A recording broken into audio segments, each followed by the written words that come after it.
সবার প্রথম স্মরণ করে বিগত দিনে আমরা একসঙ্গে কাজ করেছি, এরকম অনেক সদস্য এখন নেই। আসলে আমরা এখানে হৃদয় আমাদের ভারাক্রান্ত। আমি এই পুলিশে আজ 23 বছর একসাথে কাজ করেছি। কিছুদিন আগেও আমার থানায় ছিল, সে আজকে নেই।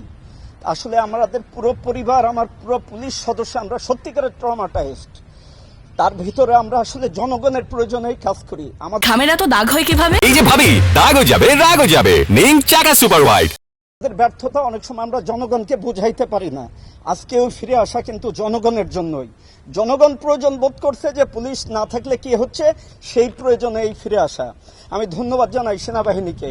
সত্যিকারে তারা বিশেষ করে তেজগাঁ এলাকায় বিগত দিনে এবং ঠিক যখন সারা বাংলাদেশে জ্বালাও পোড়া হচ্ছিল, তারা একেবারে কোনো একটা স্বর্গীয় দূত হিসেবে এই থানার গেটে দাঁড়িয়ে তারা আমাদের রক্ষা করছে।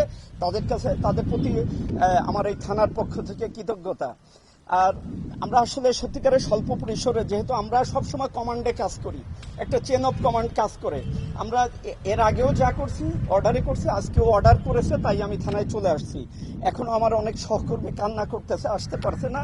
আমি চেষ্টা করছি যে আমরা সত্যিকারের মানুষের প্রয়োজনেই যে কাজ করি, এই কথাটা তাদের বোঝাতে চেষ্টা করতেছি, তাদের মোটিভেটেড করে যে সত্যিকারে যে আমরা মানুষের প্রয়োজনে, এটা সেই প্রয়োজনটা আবার মেটানোর জন্যই কিন্তু আমরা চলে আসছি।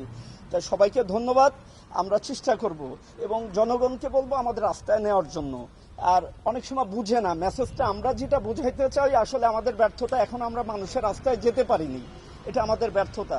তো আমরা চেষ্টা করে যাচ্ছি যে আমরা অস্বীকার করব না যে এটা আমাদের অনেক ভুল বা ব্যর্থতার কারণে এই পর্যায়ে আজকে আমরা এইগুলো ওভারকাম করে আগামী দিনে সত্যিকারে মানুষের প্রয়োজনে যাতে এই বাহিনী থাকতে পারে, আমি যে কয়দিন আছি বা আমার যে সহকর্মীরা আছে তাদের নিয়ে আমরা এই সেবাগুলো অব্যাহত রাখার চেষ্টা করব। আমি আপনাদের মাধ্যমে তেজগাঁ ডিভিশনের, তেজগাঁ বিভাগের সকল সম্মানিত নাগরিকদেরকে একটা অনুরোধ করছি যে এই থানা আপনার, এই থানা আপনার পরিচয়। একটা মানুষের আইডেন্টিটিতে প্রথম যদি বলে যে আপনার পরিচয় কি, সেই পরিচয়ের ভিতরেই থানা আসে, যে কোন থানায় সে বাস করে। এই থানা কোনো পুলিশের নাই, থানা হচ্ছে আপনার থানা। পুলিশ আপনার প্রয়োজনেই পুলিশ প্রয়োজন হবে। অতএব পুলিশের প্রতি যে আপনাদের আছে, সেটা কিছু ভুল সিদ্ধান্তের কারণে এটা হয়েছে। এই জন্য কিন্তু সমগ্র পুলিশ বাহিনী দোষী না, সমগ্র পুলিশের অধিকাংশ মানুষই দোষী না।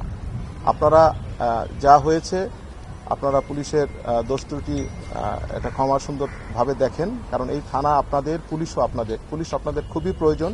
আপনারা ইতিমধ্যে খেয়াল করেছেন যে আপনাদের নাগরিক জীবন কিভাবে ব্যাহত হয়েছে পুলিশের অভাবে। অতএব পুলিশকে থানায় আসতে দেন। পুলিশের উপরে আর কোনো আক্রোশ আপনারা রাখবেন না, এটা আমাদের অনুরোধ করছি। কারণ পুলিশ ক্ষতিগ্রস্ত হলে বাংলাদেশ ক্ষতিগ্রস্ত হবে।